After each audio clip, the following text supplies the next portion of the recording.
Let's talk a little bit about intensity and volume of training and how that might impact recovery. And I'll Yeah. pre-frame this by saying that I know that there's a lot of people online. They'll say, "Oh, if you want to grow your glutes, you have to train your legs like 3 times a week or sometimes 4 times a week." And Mm. for me, leg training, I mean, maybe this is just the N of one, but the stimulus to recovery, let's say, is so high. Like after Mm. leg day, I can't do anything. And maximally I can train 2 times a week. I train right Mm. now. My current split is Wednesdays and Saturdays.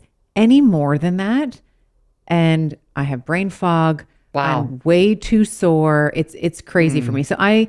And maybe that's the intensity and the volume of it could be the programmatics, it could be the programming as well. But I'd love for you to speak to, maybe the intensity and volume of Mm. exercise, particularly with weight training. So, you're getting it in whenever you can get it in, but the intensity and the volume and the need for recovery afterwards. Like, how do we think about intensity of the exercise and then how that relates to Mm. recovery? And then maybe my follow up question is, how do we determine how many times per week, let's say it's legs, how many times per week we can train? Because for me, when I train shoulders, I'm not that tired afterwards. Like my You're arms are a little habituated. sore. Yeah. Yeah, I'm okay. But legs, I go and I sit on the couch. Like I'm tired after legs? I think what's tough is that it's so individual, right? Like it just depends on your muscle memory. It depends on just what you've been doing, right? Like how new you might be to an exercise, like how new you are to the stimulus. So for shoulders, for example, you might be able to do, you can go, pretty heavy with uh, low rep, quite a few sets and not feel, to your point, not feel sore at all, right? But, legs are just crushing to you, right? But for me, maybe the opposite is true. So I like to think of it more of like, maybe I can back up and I have kind of a philosophy around training and it's called Batwoman fitness, right? And so I think we can get into specific, volume and intensity, 1 rep max, like how do you actually kind of Yeah. develop a program? But I Yeah. think really it's about exposing in my opinion, right? Exposing yourself, the ideal exercise protocol is exposing yourself to specific physiological triggers. There are cardiovascular parameters, there are strength parameters, and there are recovery parameters, right? And depending on what you do and how habituated you are to a certain cardiovascular parameter or a strength parameter, it's going to determine how much recovery you need, right? And this is very individual. And this is where you just have to, you can use some technology to kind of objectively see how you're recovering. And then it's very much just how you feel. And I think in relation to soreness, like especially women who are just starting out on an exercise program, soreness can be a huge deterrent, right? If you can't even sit down to go to the bathroom, the chances of you showing up tomorrow to train are less, right? So it's really about creating a program that you can stick to, that you can be consistent. You want to be available to train almost every day, right? And that means actually limiting some of that soreness. You do not need to be sore to make gains. And I think that's one of the big myths in exercise is and building strength and muscle endurance, muscle hypertrophy, like so getting muscles bigger, right? Both are really important for muscle tissue quality, the quality of your muscle tissue. So we need to be thinking about both and training for both.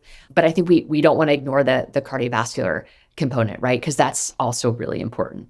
So as a framework, I'd love for women to start to think, okay, how do I work my heart and how do I work my muscles? And what is a program that I can stick to? And maybe that is a foundation. We can kind of go into what these Yeah. exercises kind of look like and Yeah. what physiological system they're actually triggering. And I don't know if that's interesting to your listeners, but I think it's important to understand some of the mechanism, right? So, because I think for me, that's really motivating. When I know that I'm doing a cardiovascular workout that's improving my VO2 max, reducing my heart rate recovery, thereby extending my longevity, I'm really motivated by that.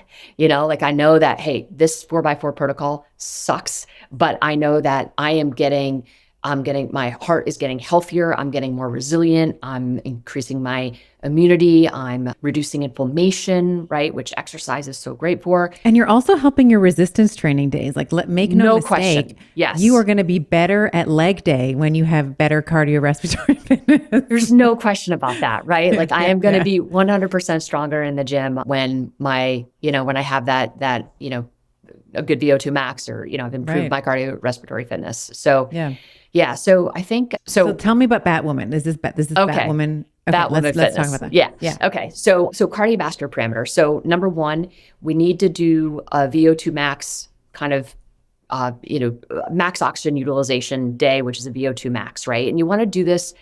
It's super painful, but once every couple weeks, you want to do a VO2 max training. And some of the ones that I think are maybe the best and the most efficacious. And again, folks are busy. I'm busy. I don't have a lot of time. So I think about, all right, what is the most efficacious, the one that can move the needle the most? And the 4x4 protocol is known to be the best at increasing your VO2 max. And I do this every 10 to 14 days. And this is basically, I run as hard as I can for 3 to 4 minutes, and then I rest for 3 to 4 minutes. And I do that 4 times. Is this the Norwegian protocol? I forget. This is the Norwegian protocol, right? Yeah. And this is really well known, well established, and we know that. And basically, there's ways to measure VO2 max in a lab, and we can kind of talk about that. But generally speaking, you just want to push yourself as hard as you can.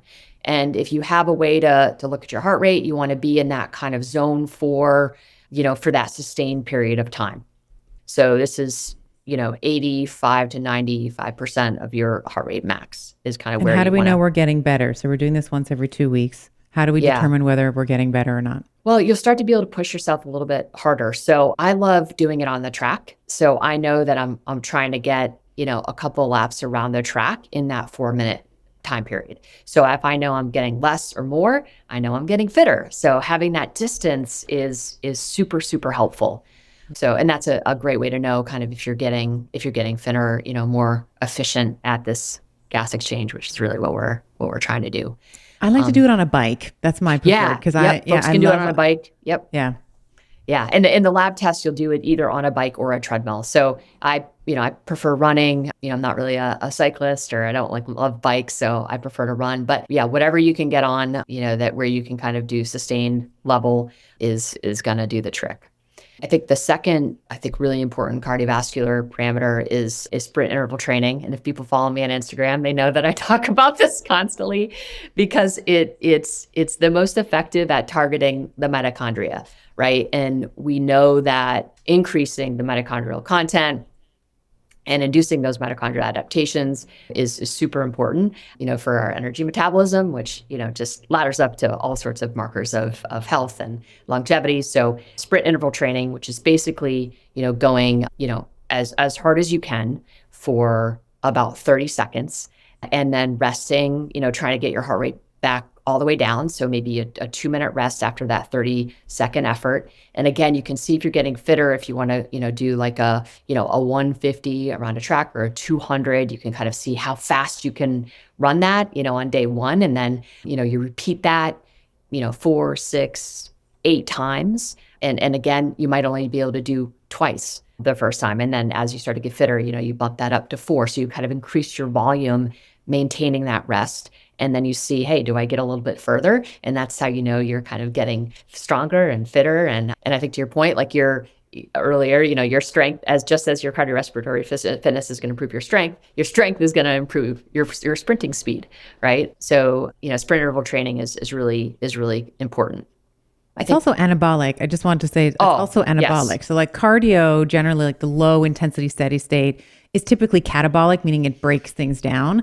But sprinting, plyos, anything where we have like burst activity like this is anabolic, meaning it is promoting growth, which That's is right.